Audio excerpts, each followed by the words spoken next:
السلام عليكم ورحمة الله وبركاته. ازيكم يا حبايبي؟ عاملين ايه؟ يا رب تكونوا بخير. معاكم ام يوسف ومطبخ اكلات على قد الايد. النهارده جايبالك معايا وصفة مكرونة. انا عارفة ان كلنا بنحب المكرونة، بس ساعات بنزهق منها، كل يوم نفس الطعم ونفس الوصفة. النهاردة بقى جايبالك طريقة جديدة هتخليكي تحبي المكرونة وتعمليها كل يوم. بس الاول تعالي نصلي على الرسول عليها افضل الصلاة والسلام، وبعدين نبدأ معانا. بس يا ريت اللي ما اشتركش في القناة يشترك وفعل الجرس ويعمل لايك عشان يوصله كل وصفاتنا. يلا حبايبي، بسم الله الرحمن الرحيم. انا جايبه هنا مكرونه، معايا مكرونه. انا بحب المكرونه اللي هي اسمها عندنا بيقولوا عليها المعوجه، مكرونه معوجه. انت طبعا ممكن تعملي اي نوع مكرونه بتفضليه. جبت حله حطيتها على النار وفيها ميه، الميه غليت، نزلت بالمكرونه بتاعتي، وبعدين حطيت شويه من الزيت وشويه من الملح، وهسيبها كده لحد ما تستوي براحتها. المكرونه يا جماعه ما بتتغطاش، ارفعوا الغطا من عليها، ما تغطيش المكرونه عشان ما تتكسرش وتعجن معاكي. ان شاء الله هتاكلي احلى مكرونه، بس امشي على الخطوات اللي بقولك عليها. هسيبها بقى كده لحد ما تتسلق معايا. وكده يا حبايبي اهي اتسلقت معايا.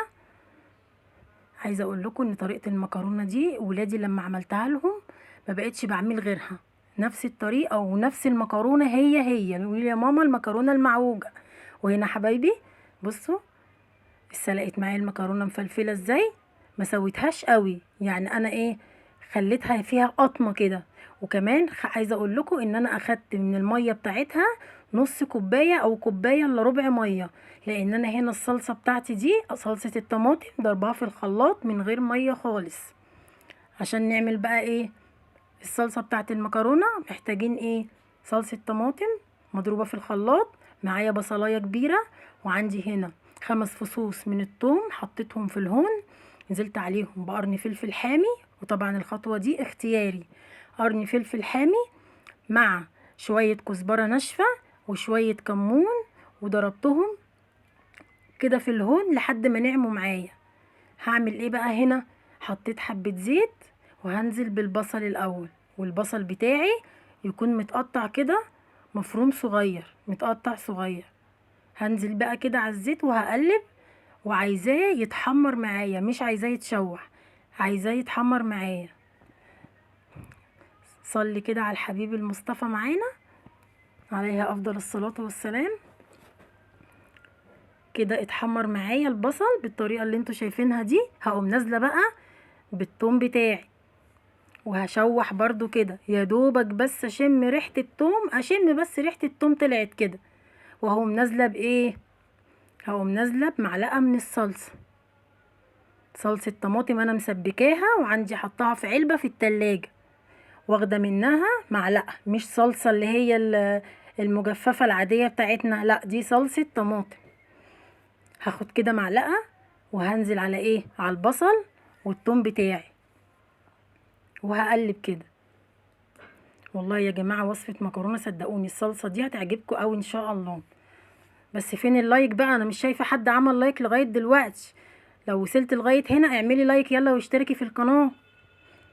هنزل بقى كده بصلصة الطماطم بتاعتي وهقلب. طبعا هنا انا محتاجة ازود شوية مية، لان عندي الصلصة بتاعتي اهي قدامكم تقيلة، انا محتاجة ان انا اخفها شوية. هعمل ايه؟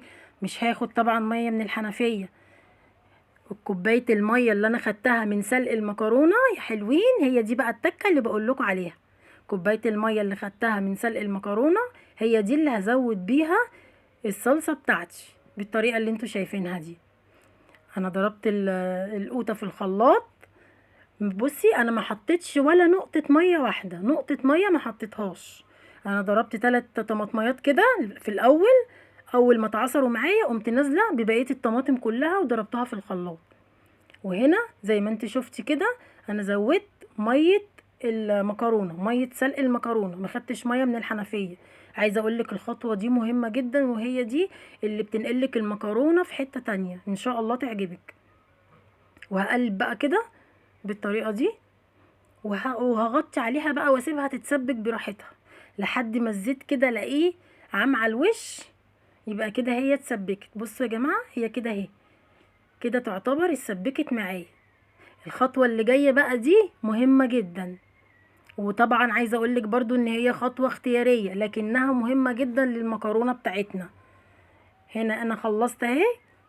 شايفين التقل بتاع الصلصه عامل ازاي؟ بسم الله ما شاء الله، اللهم بارك. شايفين يا جماعه؟ كده خلاص دي بالنسبه لي كده الصلصه بتاعت المكرونه بقت جاهزه معايا. هعمل ايه بقى؟ كده هتنقل على الخطوه التانية.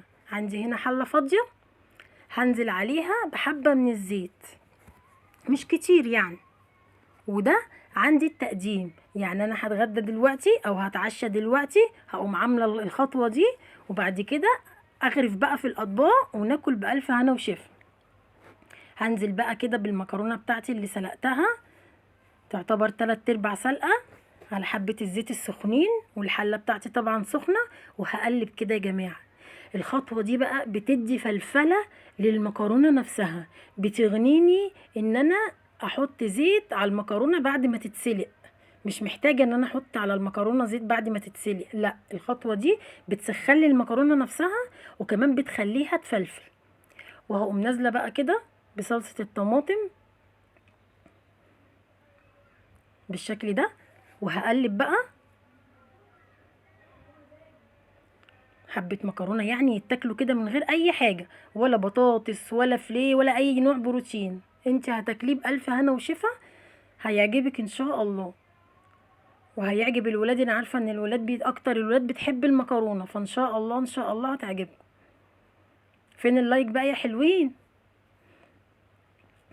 وهبدأ بقى كده خلاص يا حبايبي، هغرف بقى المكرونة بتاعتي في الطبق. هوريكم بقى شكلها وانا بغرفها عاملة ازاي. شايفين؟ تسبيكة خفيفة، لونها يجنن، والطعم خطير، صدقوني لما تجربوها هتعرفوا. قولولي بقى لو عجبتكم، اكتبولي في التعليقات، واللي ما اشتركش في القناة بتاعتنا يشترك، وما تنسوش اللايك يا حبايبي، اللايك يا حلوين.